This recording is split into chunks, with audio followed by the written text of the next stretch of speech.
One God, amen.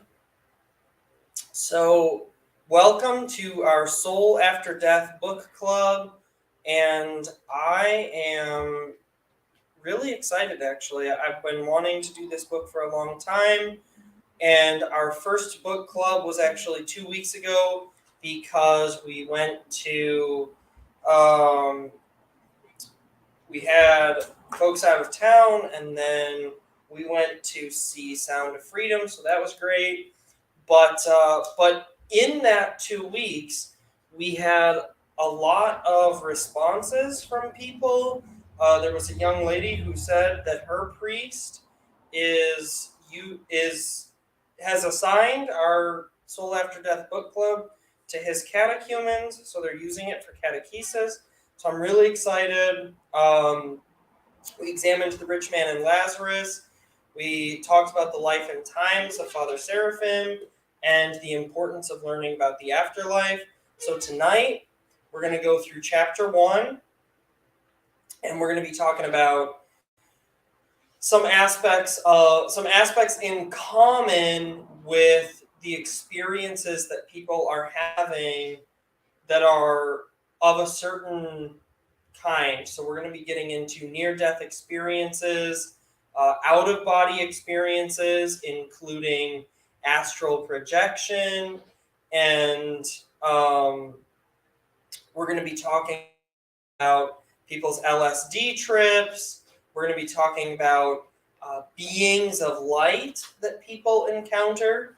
So we're going to be talking about all kinds of things. But to start with, we need to understand a little bit of history. And that starts with understanding that in the 20th century, there was a bit of a shift. And that shift took place in the scientific world and was largely pioneered by Elizabeth Kubler-Ross, whose name I am probably going to mispronounce in several different ways throughout this study. But before that, there was another gentleman too who we're going to talk about tonight, who kind of pioneered even her work. But Elizabeth brought this kind of stuff more into the mainstream, really made people see afterlife studies as something more scientific, not as fringe. And basically, so for example, Elizabeth Kubler-Ross wrote that afterlife studies can, quote, enlighten us and confirm what we have believed for thousands of years, end quote. So what we see essentially is that prior to about like the 1950s and 60s, afterlife studies were largely seen as something fringe, something outside of the realm of the norm in science. But after that, we see this shift where reputable scientists all over the world get interested in this topic.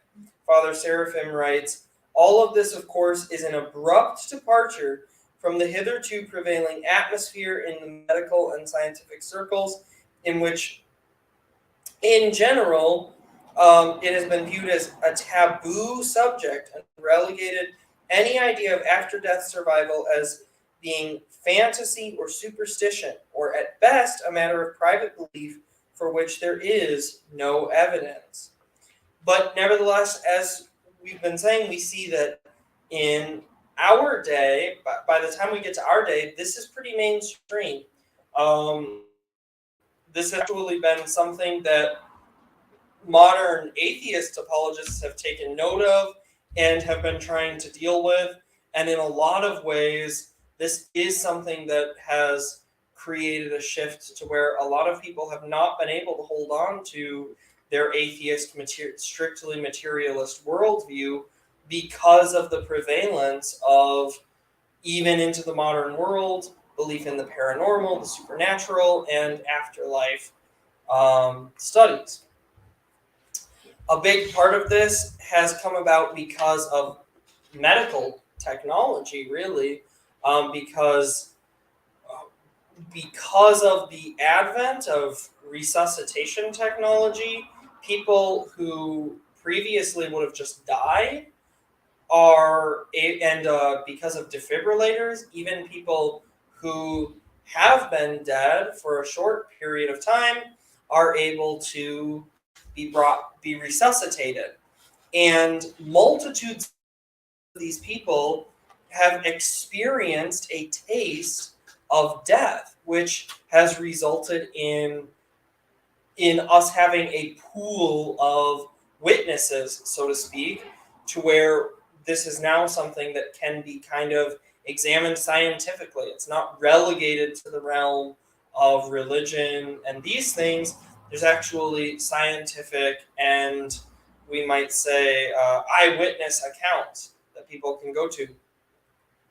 In addition to that, because of people like Elizabeth Kubler-Ross and Raymond Moody, because of Elizabeth Kubler-Ross and Raymond Moody, there's also been a cultural shift to where people who have experienced near-death experiences and out-of-body experiences have felt more comfortable speaking out. And as a result of that societal shift, that has also dramatically helped with this kind of genre, so to speak, becoming more mainstream. So Father Seraphim continues to discuss this ideological shift on page 2. He says, but it is the inward cause of this change, as well as its ideology, that are the most interesting to us. Why should this phenomenon have become so suddenly, so immensely popular, and in terms of what religious or philosophical view is it being generally understood? It has already become one of the signs of the times, a symptom of the religious interests of our day. What then is its significance? We shall return to these questions after a closer examination of the phenomenon itself.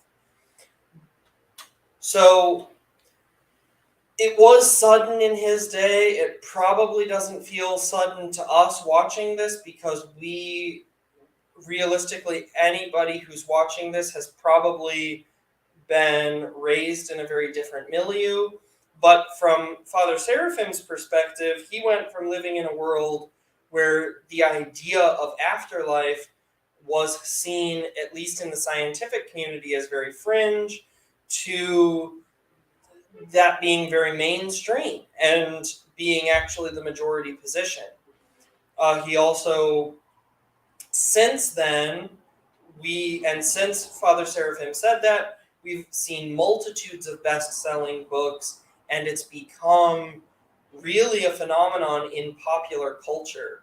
So, for example, a few years ago, there was a really well-received hit Netflix series called The OA, and the whole premise of that series was all about near-death experiences and people coming back from the dead, returning from the afterlife, and kind of, it's actually a very good series, very well made. There's also best-selling books and movies that are related to this topic. For example, there's a book called Heaven is for Real. That's just one example among many. Children are often placed in the spotlight of these, which is something that, I don't know, it kind of makes a lot of people uncomfortable, the idea that children are so heavily involved in this. I think there's a lot of reasons for that, but in the midst of that, there's also some fraudsters who have even gotten involved in this. So, for example, I remember several years ago now, Kevin and Alex Malarkey, that's really their name, came out with a book, and the book is called The Boy Who Came Back from Heaven. And interestingly, their book was largely based on Heaven is for Real. Heaven is for Real being the true story of a young man who experienced a near-death experience when he was a little boy. Kevin and Alex Malarkey, or Kevin Malarkey being the main character there, came with a very similar story. They saw that there was big money in this NDE stuff, and so the father, I think Alex is the father, recognized that there was big money in this, and hey, I've got a sick kid. So they contrived a story in which Kevin Malarkey also had a near-death experience, and wouldn't you know, he experienced pretty much the same thing that this other kid experienced. And wow, and they marketed it as The Boy Who Came Back from Heaven, a true story. Unfortunately, it was not a true story. It was a made-up story, and even though it was a best-selling book, they ended up really in a bind because it was not a true story. There were lawsuits and all kinds of things. And a lot of people have made a really big deal about that book and about other similar books that were written by fraudsters, and as if this invalidates all of afterlife studies because there have been fraudsters. However, even if the majority of these accounts were actually fraud, it would nevertheless not disprove the examples that are not frauds. And the fact is, we have no reason to suspect the majority of these stories are fraudulent. So the fact that there's a few fraudsters does not explain away the phenomena entirely. In fact, it is quite impossible to explain away the phenomena entirely.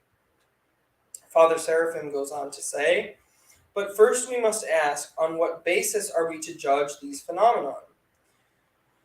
Those who describe it themselves have no clear interpretation of it. Often they are searching for such an interpretation in occultist or spiritualistic texts. Some religious people, as well as scientists, sensing a danger to their established beliefs, simply deny the experiences as they are described, relegating them usually to the realm of hallucinations. This has been done by some Protestants who are committed to the opinion either that the soul is in a state of unconsciousness after death, such as Seventh-day Adventists, or that it goes immediately to be with Christ, such as many Baptists. Likewise, doctrinaire unbelievers reject the idea that the soul survives at all, no matter what evidence is presented to them. But such experiences cannot be explained away merely by denying them. They must be properly understood, both in themselves and in the whole context of what we know concerning the fate of the soul after death. So, the importance of these experiences is not that we try to build our whole theology around the fact that people have out-of-body experiences or near-death experiences or what have you. But it's important, first of all, it's important as people who are honest to examine all of the evidence. It's dishonest to say, I'm only going to examine the things favorable to the position that I already hold. We have to examine all of the evidence. So that's one thing, but also it's impossible to deny that all of these people are having real experiences. There are some people who are committing fraud, we just talked about that, but there are many people who are having real experiences. There are too many of these encounters to simply explain them away, and there's too many of these people who have been shown to be telling the truth, as best as we can tell. So there are also people who have been objectively proven to be telling the truth. For example, there are stories of people who have actually died on the operating table and been out of their body, and they later relate a conversation that they perceived happening in the next room, and it turned out that that was a real conversation that had really happened, that there was no way that they could have heard or seen.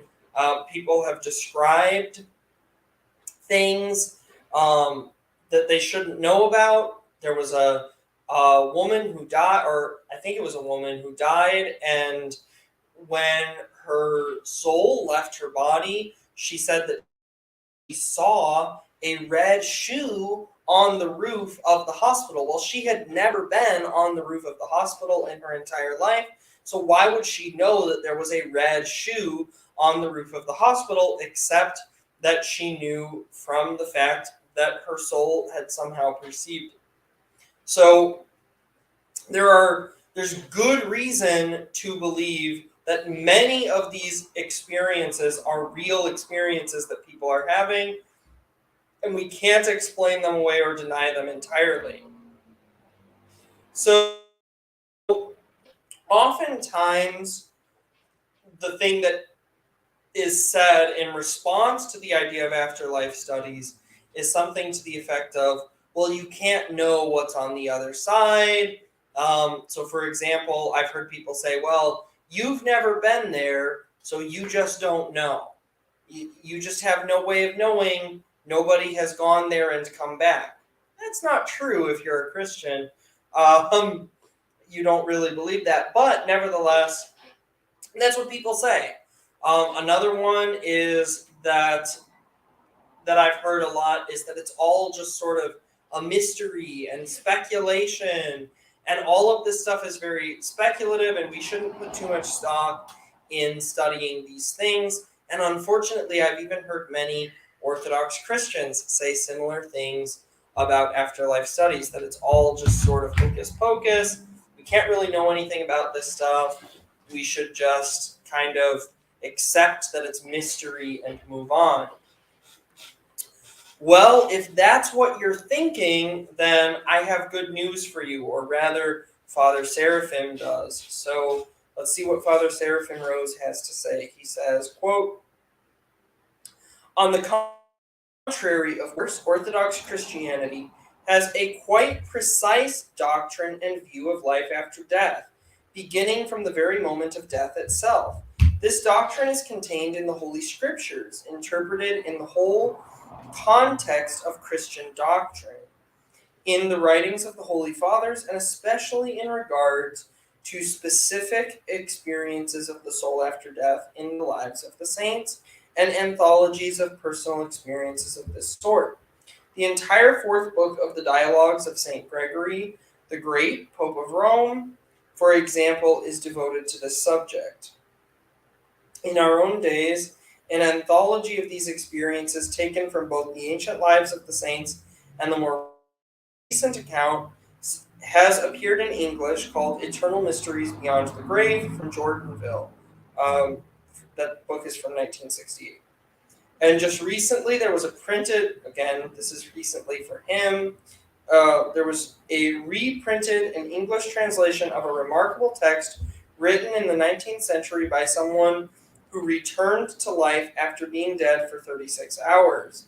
That is called Unbelievable for Many, but Actually True Occurrence, which was published in Orthodox Life in 1976.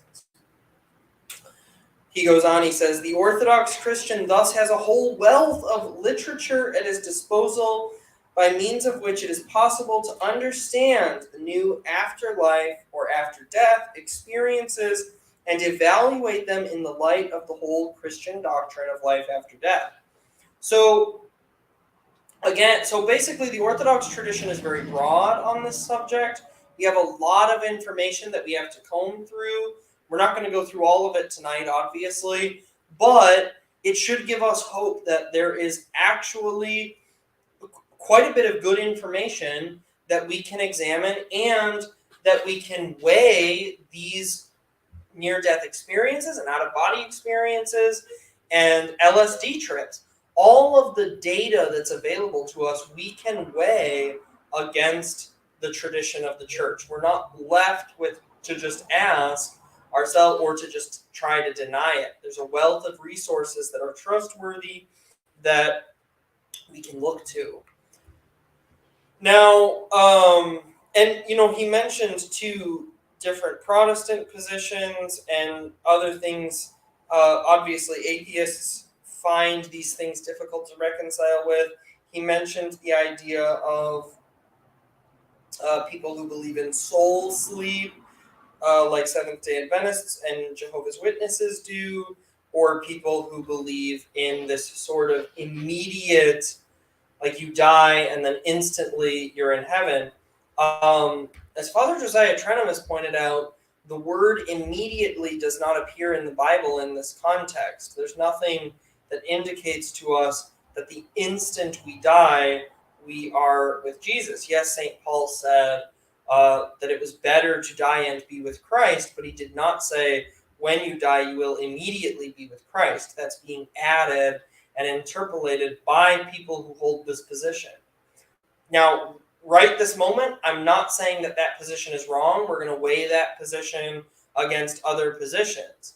All I'm saying is that if that's your current position and you believe that the scripture teaches that, I would simply ask you to find a place in scripture that you believe actually teaches that and post it in the comments so that we can discuss it. Because I've never seen anything in the scriptures that directly indicates that. And there may be some things in the scriptures that indicate something a little bit different. So we're going to examine those things. I can say that soul sleep is absolutely not taught in the Bible. You have to really misrepresent the text to get that. But nevertheless, there are people who believe that. So we're going to weigh that position as well. So the pioneer of modern afterlife studies is a gentleman named Raymond Moody.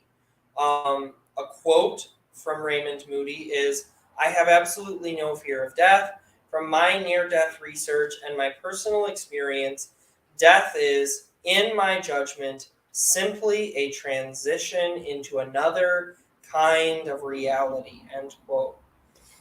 The reason why I share that quote is because that sentiment is expressed so regularly in pop culture, in philosophy books now.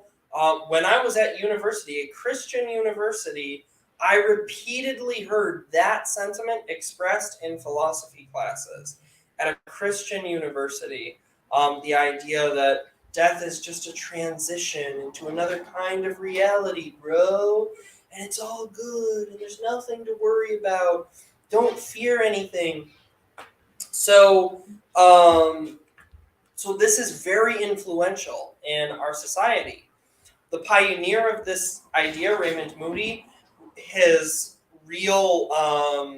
his magnum opus was a book titled Life After Life. And to give credit where credit is due, he really paved the way even for the work of Elizabeth Kubler-Ross and others. And more than anyone else, kind of the seeds that would end up changing public perception for the idea of even studying the afterlife. So, on a positive sense, we do owe him a debt of gratitude for the fact that we can sit here and have this conversation and not just get 100 comments from angsty atheists saying, "This is such a stupid thing to even be examining, you guys are goofballs." Like, the fact that this is mainstream stuff is largely creditable to Raymond Moody's work. That said, Raymond Moody himself, on page 9 of Life After Life, admits that his book is very biased. He himself was a liberal Methodist. He includes in his book, so this is kind of my critique of Moody. I've said some nice things about him, now I have to say the other side. He includes no complete after-death experience. He only records fragments of the experiences that he is receiving from interviews with doctors and nurses and the people themselves who had these experiences, but he does not include any of the full details. He also has actually come under heavy criticism from some of the doctors he himself interviewed who said that he left out a lot of details that went against some of his conclusions. So, for example, Raymond Moody doesn't believe it, or I don't know if he's still alive, but to the best of my knowledge, he does not believe in hell. He doesn't believe in a literal hell in the sense that the Orthodox Church teaches, that there is eternal conscious torment. That's not a belief he holds to. And there were several doctors who came forward and said that he left out parts of the experiences he was relating that disconfirmed his position that there was no literal hell. People who these doctors said came back from the dead claiming to have experienced hell, Raymond Moody didn't include those in his book for some reason. Now, another problem that Father Seraphim points out in Raymond Moody's book is that he conjoins near-death experience with clinical death experiences, which are similar experiences, but they're slightly different. People who have clinical death experiences are people who have actually, their heart has actually stopped beating, and they have actually been pronounced dead and then come back from that. Whereas people who have near-death experiences, they are only dead for like a matter of seconds. So they don't technically ever get declared dead clinically. They never have a stiff sticker put on their foot, is what I'm kind of trying to get at. They're not really dead. They're not dead. It's not like the Seinfeld episode where Jerry says to George, if you died and then I shot you, you wouldn't be more dead. They're not at that point yet. You could shoot them and they'd still be more dead. Whereas the clinically dead people, you could shoot them and they're dead. They're for real dead. Okay, I've labored that point enough. So he refers to this as a continuum. That's a problematic wording. I don't think it's very helpful. Yes, technically these are a continuum in the sense that in the same way that out-of-body experiences could be seen as part of a continuum, and even perhaps some kinds of hallucinogenic drugs could be seen as offering you a glimpse into a continuum of experiences. But I don't think it's necessarily helpful to conjoin all of these things and then treat them as if they're just one category. They're not one category, and we have to be honest in our assessment. And it does not seem to me that Raymond Moody is completely honest in his assessment of these things. So Father Seraphim continues, he says, thirdly, the very fact that the author approaches these phenomena scientifically with no clear conception in advance of what the soul actually undergoes at death lays him open to numerous confusions and misconceptions about this experience, which can never be removed by a mere collection of descriptions of it. Those who describe it themselves inevitably add their own interpretations. The author himself admits that it is actually impossible to study the question scientifically, and in fact, he turns for an explanation of it to parallel experiences in occult writings, such as those of Swedenborg and the Tibetan Book of the Dead, noting that he intends now to look more closely at the, quote, vast literature on paranormal and occult phenomena, end quote, so as to increase his understanding of the events he's studied, page 9. All of these factors will lead not to expect too much from this book and other similar books. They will not give us a complete and coherent account of what happens to the soul after death. Still, there is a significant residue of actual experiences of clinical death in this and other books to merit one's serious attention, especially in view of the fact that some of these are already interpreting these experiences in a way that is hostile to the traditional Christian view of the afterlife, as though they disproved the existence of either heaven or especially of hell. How then are we to understand these experiences? So there's a couple reasons why it's important for us to examine folks like Raymond Moody. One is the importance of examining people who are outside of our camp. Like I said before, it's important not to be the kind of person who says, I'm only going to examine the evidence that's favorable to my position.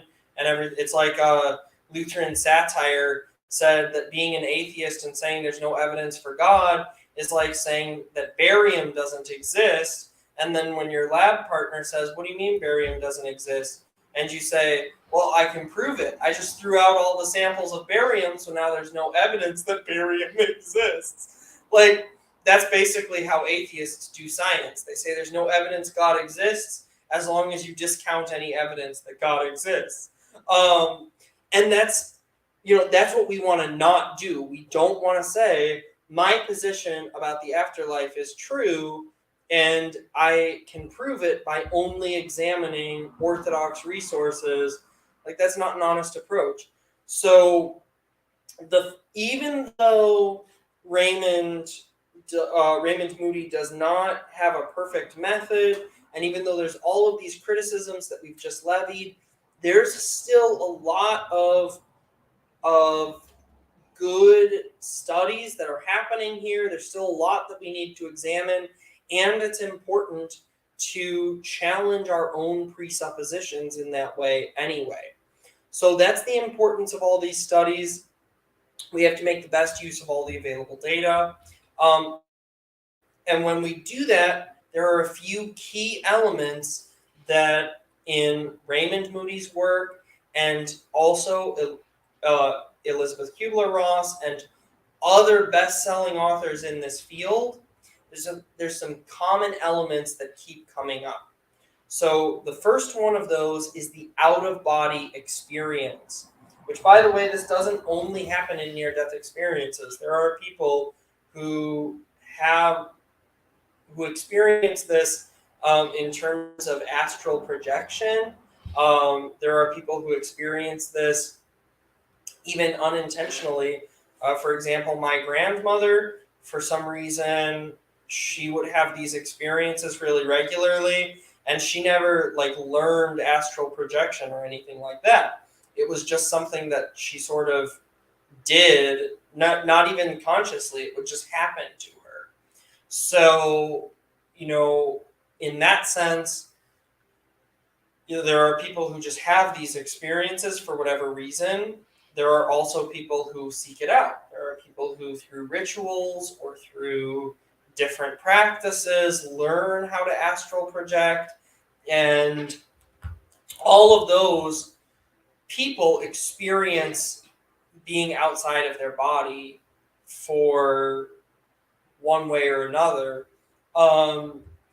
But this is also part of the experiences that Dr. Raymond and Dr. Elizabeth bring up very frequently. So Father Seraphim says, the first thing that happens to a person who has died, according to these accounts, is that he leaves his body and exists entirely separate from it without once losing consciousness. He is often able to observe everything around him, including his own lifeless body and the resuscitation attempts on it. He feels himself to be in a state of painless warmth and ease, rather as if he were, quote-unquote, floating. He is totally unable to affect his environment by speech or touch, and thus often feels a great loneliness. His thought processes usually become much quicker than they had been in the body. Here are some brief excerpts from these experiences. I'm not going to read all of these. Maybe I'll read a couple just to give us some idea. It's this one is from Life After Life, page 27. The day was bitterly cold, yet while I was in that blackness, all I felt was warmth and the most extreme comfort I have ever experienced. I remember thinking, oh, I must be dead. Another one also from page 27, I began to experience the most wonderful of feelings. I couldn't feel a thing in the world except peace, comfort, and ease. Just quietness. On page 37, we read, I saw some of them resuscitating me. It was really strange. I wasn't very high. It was almost like I was on a pedestal, but not above them to any great extent, just maybe looking over them. I tried talking to them, but nobody could hear me, nobody would listen to me. So the point in sharing all of those is simply to note, again, this is very similar to what we read in accounts of astral projection, people leaving their body and being able to perceive the world around them, but more or less unable to actually interact with it. So then on page 8, Father Seraphim continues by pointing out, occasionally there is a striking objective proof that a person is actually outside of the body at this time, such as when people are able to relate a conversation or give precise details of events that occurred even in adjoining rooms or further away from where they were dead. Among other examples like this, Dr. Kubler-Ross mentions one remarkable case where a blind person actually saw and later described everything clearly in the room in which she died, although when she came back to life, she was once again blind. A striking evidence that it is not the eye that sees nor the brain that thinks, for the mental faculties become quicker after death, but rather it is the soul that performs these actions through the physical organs so long as the body is alive by its own power once the body is dead. This is the conclusion Dr. Kubler-Ross gives. She says, death does not exist in the Coevolution Quarterly, summer of 1977 issue. So this is interesting to me for several reasons, one of which is that we can see that even after death, we remain a nexus of powers and potentials. So we remain essentially what we are in the sense of we have these abilities because, well, the eye is the physical organ of sight in the body. The seeing is actually a power and potential that we have as part of the nexus of power and potentials that we have as human beings. So part of humanness is seeing, and even blind people still have that power and potential in their spiritual state. So that's interesting. But that's interesting from that perspective, but it also demonstrates as its evidentiary value shows, again, that these are real experiences people are having. It's not something I can explain away. I can't just say, oh, well, she made that up. No, if she's blind and she's seeing things, she didn't make that up. Again, there was a story of somebody who saw a red shoe on a roof. Well, they had never been on that hospital roof before to see that there was a red shoe up there, but nevertheless, there actually was this red shoe. So this honestly shouldn't surprise us as Orthodox Christians. Now, these stories seldom use Christian vocabulary because they're written and compiled by non-Christians, but what is being described is the separation of soul and body. So far, this really doesn't challenge anything that Orthodox Christians believe. This is pretty compatible with everything that the Orthodox Church teaches. It may be challenging to, say, a Seventh-day Adventist who believes in soul sleep. It may even be challenging to some other Western Christians who believe that, like, the instant you die, you're just in heaven, because that's not what these people are experiencing. So you might have, if from that perspective, you might have to try to figure out how to reconcile it, or try to figure out if maybe that's not really what the Bible is teaching.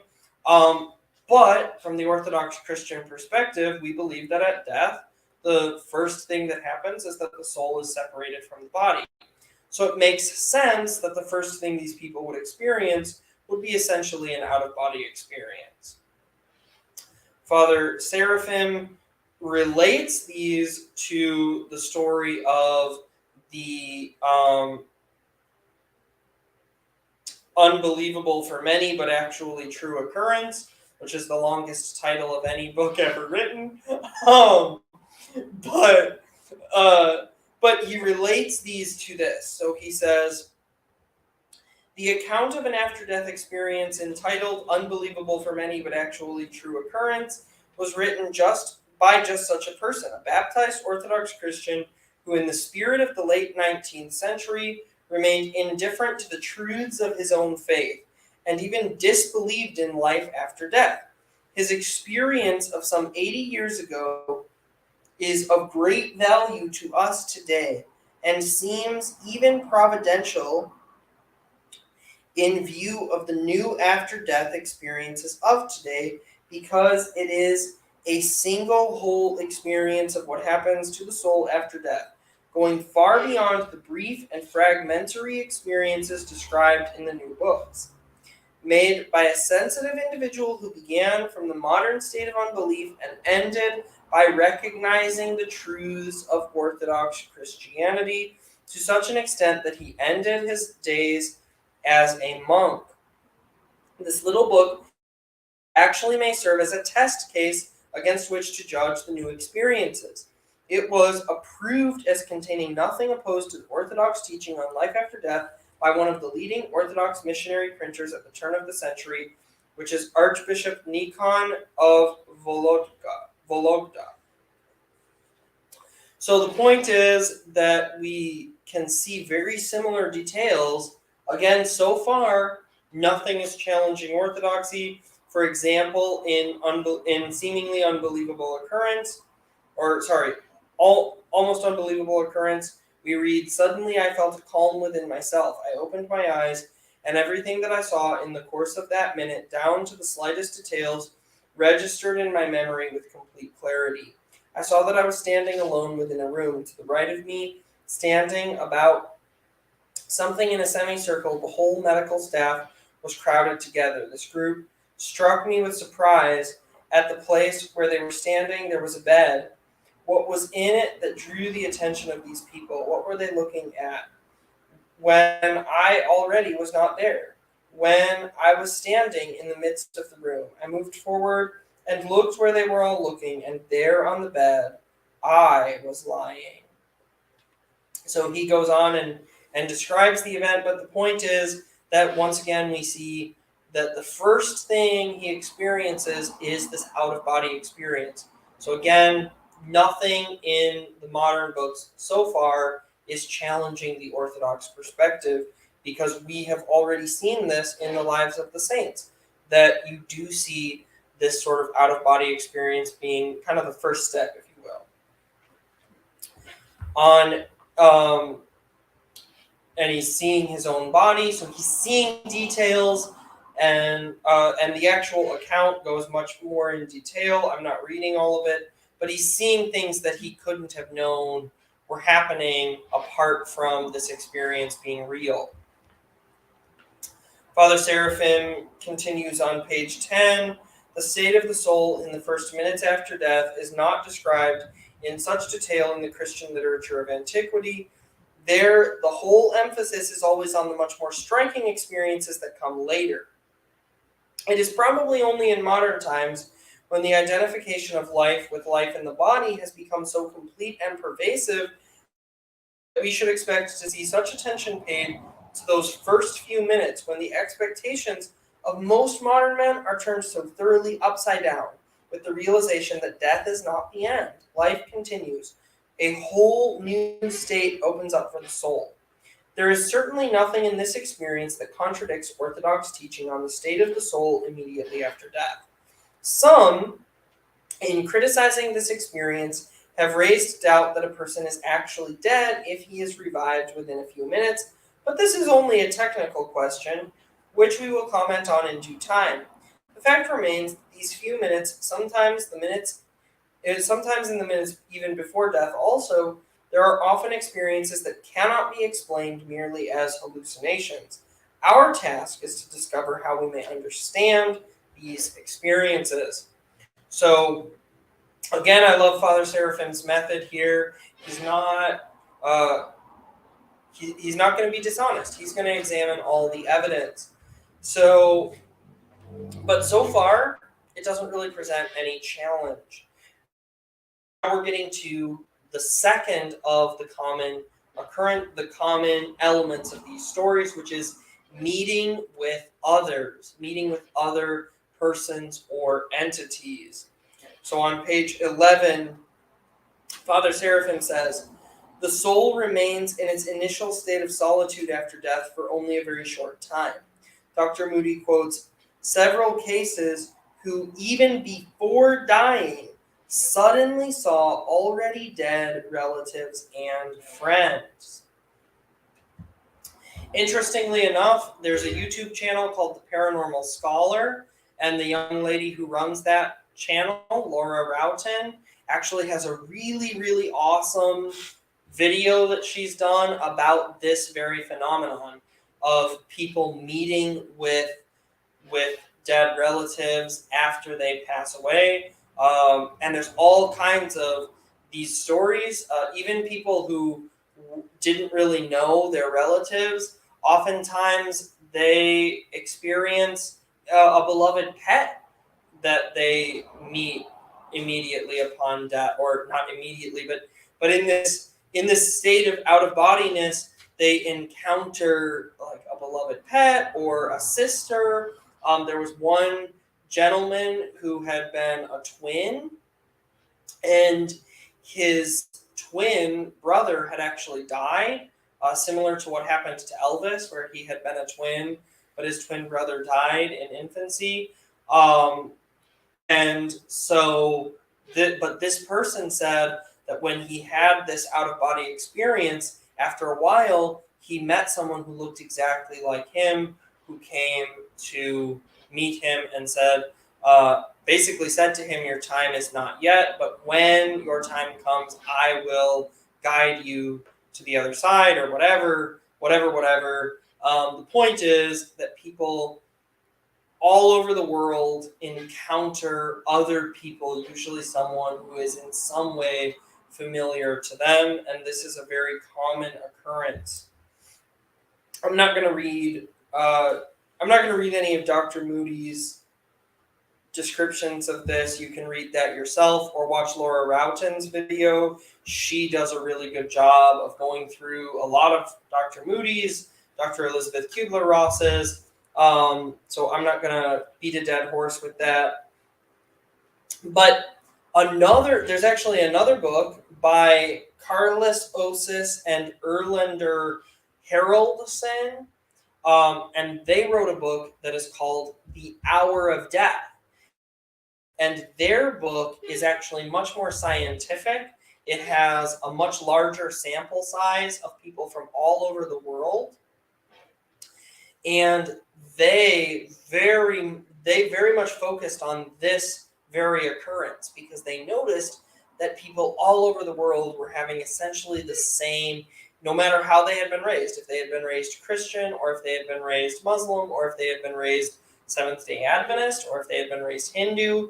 You would think that these radically different perspectives on the afterlife that they had been brought up with would result in them having radically different experiences if these were a hallucination. But instead, they're all experiencing essentially the same thing up to this point. They have this out-of-body experience, and then they meet others. They meet people. Usually someone who is in some way familiar to them, but not always. We'll get into that in a moment, that it's not always people who are immediately familiar to them. But this is a very broad survey and very well done. Father Seraphim explains the special value that we get from At the Hour of Death. He says, this study is of special value in that it carefully distinguishes rambling, this worldly hallucinations from clearly seen otherworldly apparitions and visions, and statistically analyzes the presence of factors such as the use of hallucinogenic drugs, high temperatures, and disease, and impairment of the brain, all of which could produce mere hallucinations rather than actual experience of something outside of the patient's own mind. Very significantly, however, the authors find that the most coherent and clearly otherworldly experiences occur to patients who are the most in contact with this worldly reality and least likely to hallucinate. So, in other words, quite the opposite of what we might expect to be the case. If, in fact, secular materialism were true, then you would assume that the people who were the most gullible, the people who were the most not grounded in reality, the people who were on drugs, etc., would be the people to have these experiences. What they actually found was quite the opposite. The people who were the most likely to experience this consistent pattern and experience these out of body experiences, experience meeting another person, these were the people who were the most grounded in this. They were the most. They were the people who were were the most in contact with reality. We're not talking about people who suffer from paranoid delusions or schizophrenia. We're talking about people who are very much in tune with reality, and they're the ones having these experiences, irrespective of how they were brought up. So that is significant, and that does seem to verify a lot of these conclusions. Um, it this was actually something that was extremely startling when that book At the Hour of Death came out. You can see a lot of reviews of it and different things that talk about how startling this was for agnostics and unbelievers approaching this book. It was very difficult for them to admit that this particular aspect was true because because people that they expected to go into this thinking that it was going to be hallucinations, but what was actually discovered was that the people who were hallucinating see very different things from the people who have actual near-death experiences, and the people who have actual near-death experiences are the people who are least likely to be hallucinating. So that's very interesting. In St. Gregory's Dialogues, we see a very similar discussion wherein we see that also that there are lots of people coming who, when they first die, they experience these meetings with other people. So, for example, St. Gregory writes, "It frequently happens that a soul on the point of death recognizes those with whom it is to share the same eternal dwelling, whether for blame or for reward." That's from Dialogues 436.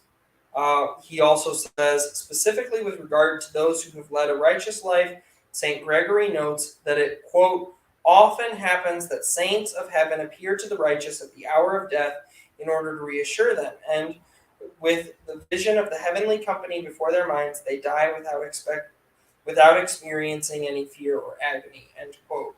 That's Dialogues 412.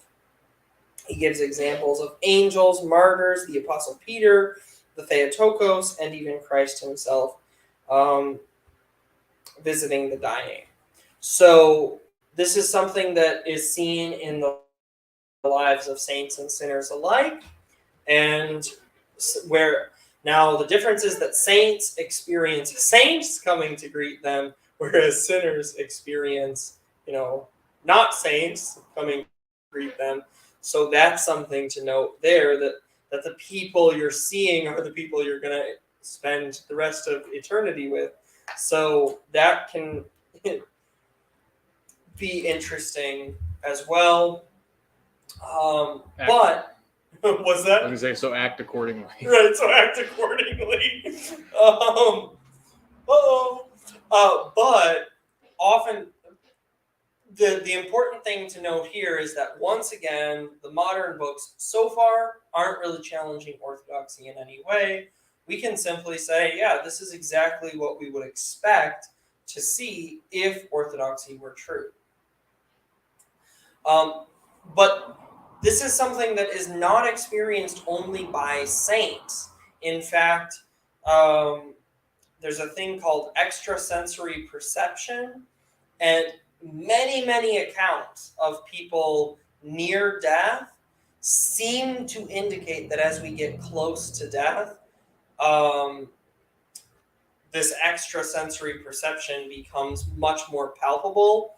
So, for example, there are tons of examples beyond counting of medical professionals saying that people who are dying call out to someone who was previously unknown to that person, but who recently passed away, or who is dying in another room. There's a famous example of a man who was dying, and he said that a man, as he was laying there dying, he said to the medical professionals around him that they weren't going to save him. And they said, "How do you know?" And he says, "Because Gregory is here, and he says that our ship is about to depart." Well, Gregory was a man who this guy had never met before, but who just so happened was dying in another hospital room, and the ship that was about to depart was actually the ship to hell. These were two sinful men, and Gregory had come, and we know that it was the ship to hell because Gregory actually apparently said to this dying man, he said, "Our ship," and he says the name of the ship, and it's a name that's from Greek mythology, which is the ship that takes you to the underworld in Greek mythology. So this man was basically saying that he knew that the doctors weren't going to be able to save him because he's seeing a ghost standing right here saying, "Hey, we're about to head to hell, and you're coming with." So I shouldn't laugh at that. It's pretty unfortunate, actually. But I guess it's nervous laughter because I'm really hoping that's not what I'm hoping Gregory don't come for me, man. Gregory can leave me alone, unless it's Saint Gregory. Um, but some guy telling me that my ship is about to depart for hell is not who I want It's not good, man. to meet. But again, so far, we're just seeing confirmation of what we would already expect. Father Seraphim, Father Seraphim goes on to explain basically what I just said. He says the experience of a Christian saint, well, sharing the general characteristics which seemingly anyone can experience, has another dimension entirely, one that is not subject to definition by psychic researchers. In this experience, special signs of God's favor are often manifest. In the vision from the other world is often to all or many who are near, not just to the dying person. Let us quote just one example from the dialogues of St. Gregory. Quote, "While they stood around Romula's bed at midnight, a light suddenly shone down from heaven, flooding the entire room. Its splendor and brilliance struck fear and dread into their hearts.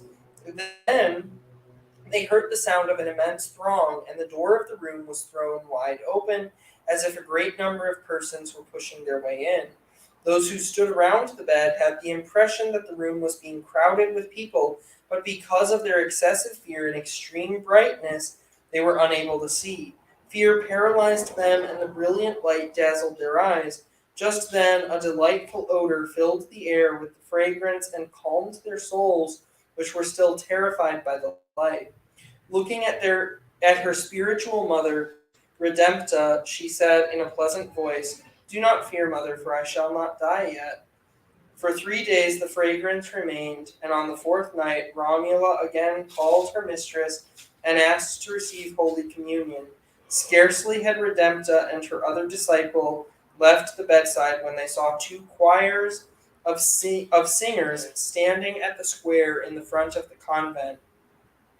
The soul of Romula was set free from the body to be conducted directly to heaven, and as the choirs escorted her soul, rising higher and higher, the sound of their singing gradually diminished until finally the music of the psalms and the sweetness of the odor vanished altogether.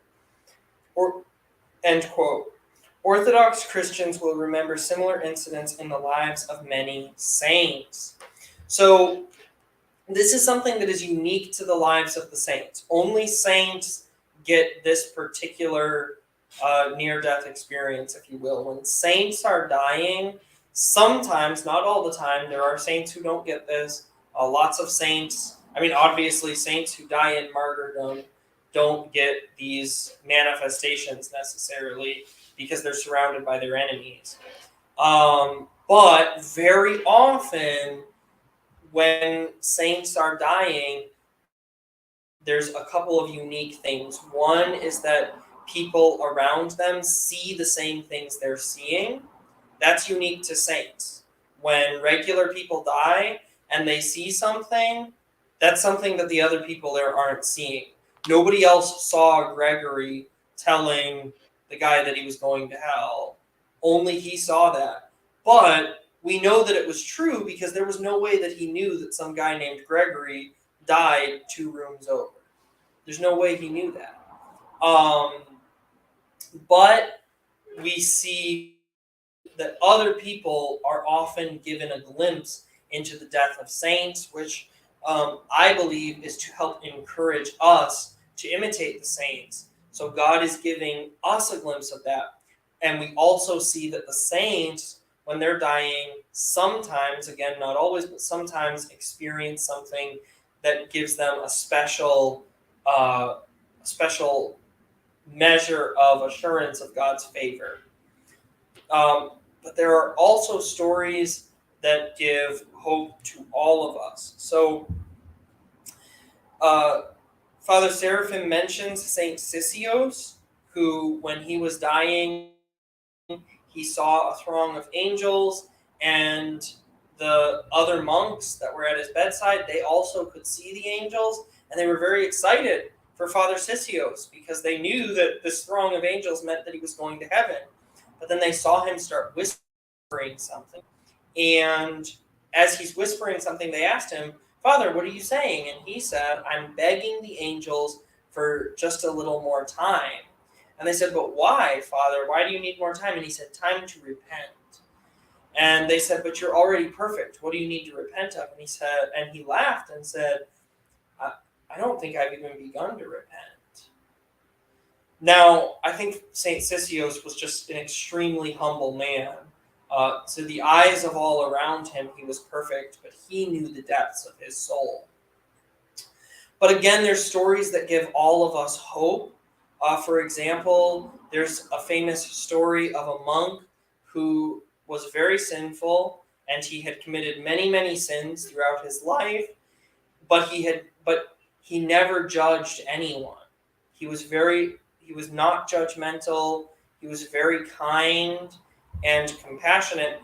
And on his deathbed, there was a group of his fellow monks around him as he was dying, and they saw angels come down holding scrolls that had all of the man's many sins written on them. And so they thought that this was probably a bad sign. Generally speaking, angels having a record of your sins is not a good thing. So, but they see this. They see these angels coming, and then they heard a voice call out from heaven saying, "He that has judged no one, let him not be judged." And the angels tore up the scrolls containing the man's sins and took the man to heaven, because he, having judged no one, was himself not judged, as Jesus our Lord said, "Judge not, lest ye be judged, and by the measure that you judge, you shall be judged."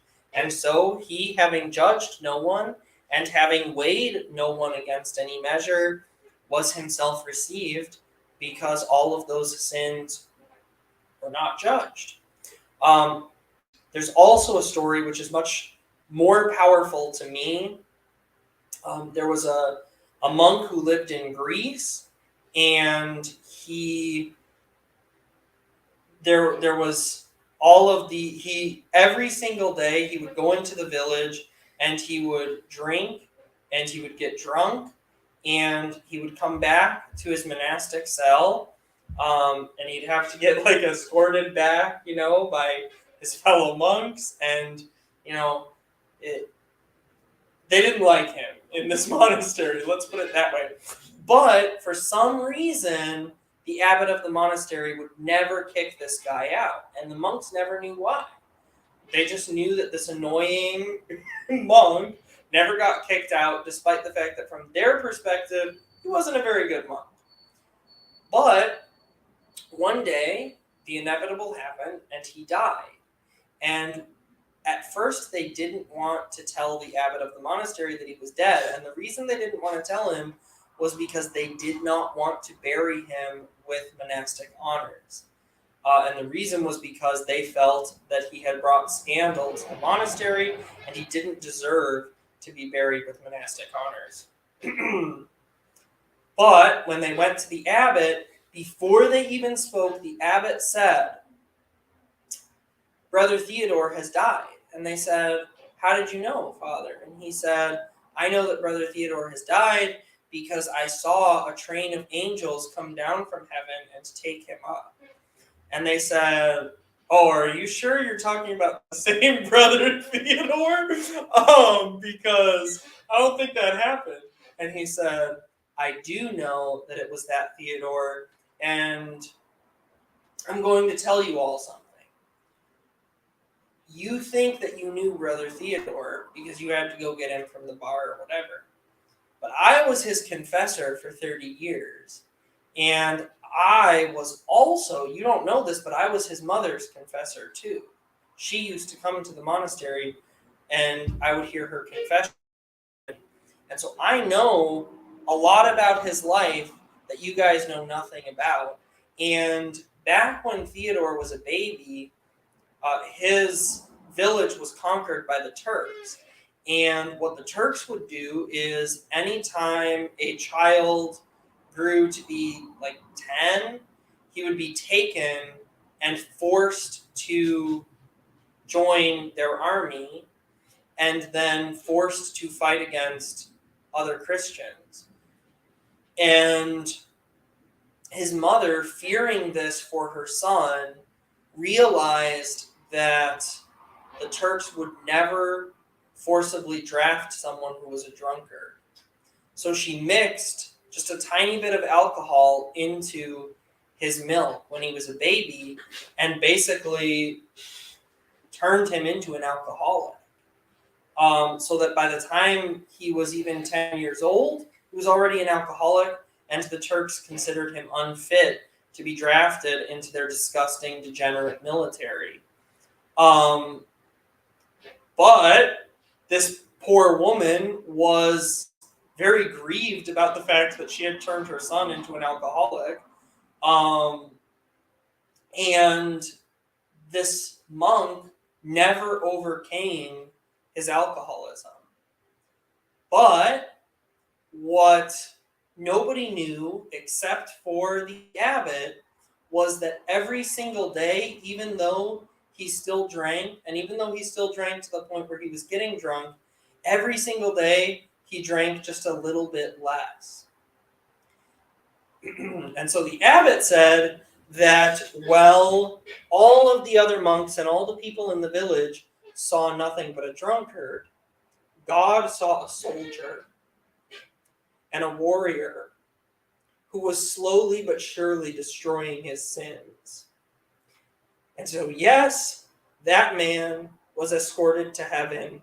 And yes, you will bury him with the full honor of his monastic vows. So the point of those stories that I find so encouraging is that God sees the inner man. And even though we might be great sinners, God can make great saints out of us. And God sees the great saint that you can be and that maybe you are, even if you don't see it and even if nobody else sees it. God can see that.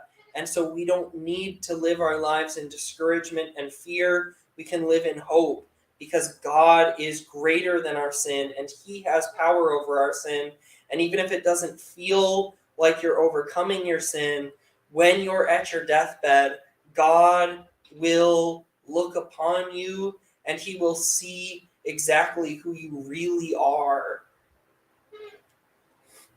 However, there is another side to that, and that's something that we can't ignore either.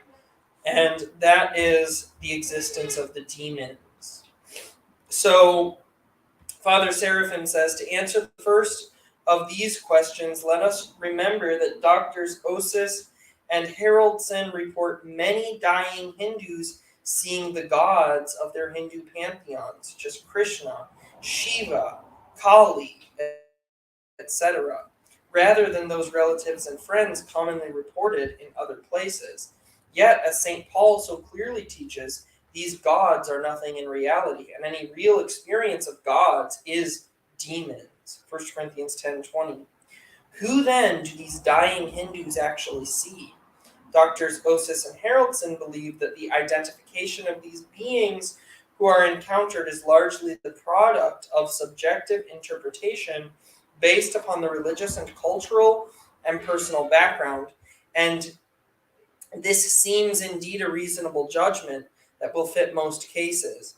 In American cases, it also must be that the dead relatives who are seen may not actually be present as the dying believe them to be. St. Gregory the Great says that only the dying man recognizes people, whereas the righteous, the saints in heaven appear, a distinction which not merely indicates the different experience of the righteous and ordinary sinners when they die, but also is directly bound up with the different afterlife state of the saints and ordinary sinners. The saints have great freedom to intercede for the living and to come to their aid, whereas deceased sinners, save in very special cases, have no contact with the living. So, in other words, what people are experiencing, what many people are experiencing, is actually demonic. And we know that because angelic beings or actual dead relatives don't appear as something different to everybody they meet, but demons do. Demons are experienced differently by different people. So we have to be very careful how we approach this, because there's good evidence that these experiences are demonic. Now, obviously, the modern literature is not calling these experiences demonic because they don't understand that category. But as we compare these things to Orthodox Christianity, we know that the Bible teaches that demons often appear to people in the form of what's called familial spirits, meaning that they're appearing to people in the form of dead relatives. And I actually have had experiences where I've encountered spiritual entity, demonic. I believe I encountered a demonic entity that was imitating a friend of mine who was not deceased, a friend of mine who was actually still very much alive. But I don't believe that this encounter I had was actually with that friend of mine.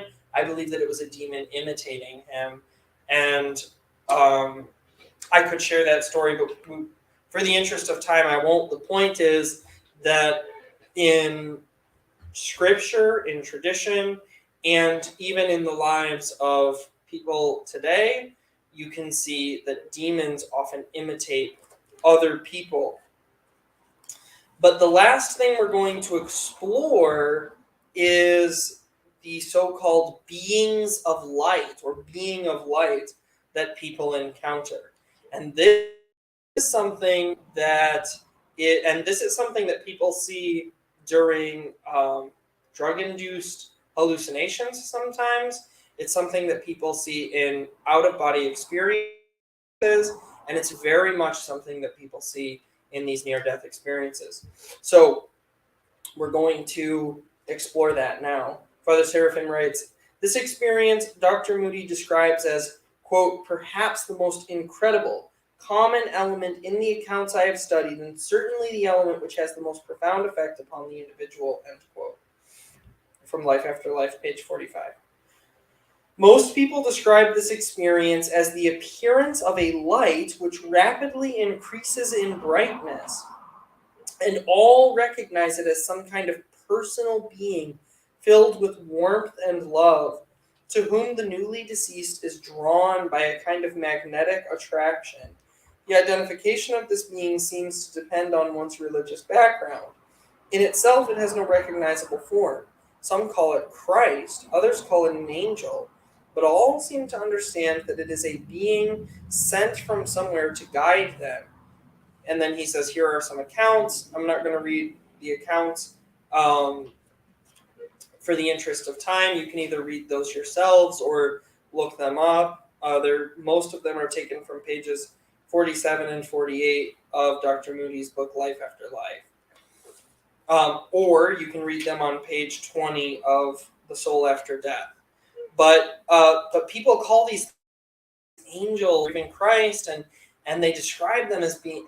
They describe this being of light as being non-judgmental and understanding, and they describe flashbacks where it takes them through their whole life, where they sort of watch everything that they've done in their life, but they make sure to note that this being shows no disapproval of anything that, or approval of anything that is done in their life, but simply encourages them to reflection. Well, this does not sound at all like the true Christ, who obviously calls us to more than reflection. He calls us to repentance. And so he's not going to just sort of blankly examine your life with you and be, totally neutral about everything in it. That makes no sense. So I would say that as far as the being of light goes, the best response is to follow the advice that we see in the Poltergeist movie and stay away from the light, Carol Ann, because Satan disguises himself rather as an angel of light. So to understand in depth, we'll need to take a look at angelology, so that we can understand more about why Satan disguises himself as an angel of light and what this means for these experiences. And so next week we'll be going over angelology, so come back and see that. In the meantime, God bless. Be sure to share this with your friends so that they too can be freed indeed. And if you're part of the parish where, I forgot the priest's name, but if you're part of the parish where you guys have been encouraged to use this course as part of your catechesis, I just want you to know I'm very encouraged by hearing about that, and I hope that you guys are getting a lot out of it. If you have any questions, please do ask your priest, and if you have any questions for me about the course or anything, feel free to reach out in the comments below, or if it's a more personal question, you can find my social media links in the description below, so feel free to use that, but primarily ask your priest because he's the one who's catechizing you. So God bless, and share this with your friends so they too can be freed indeed.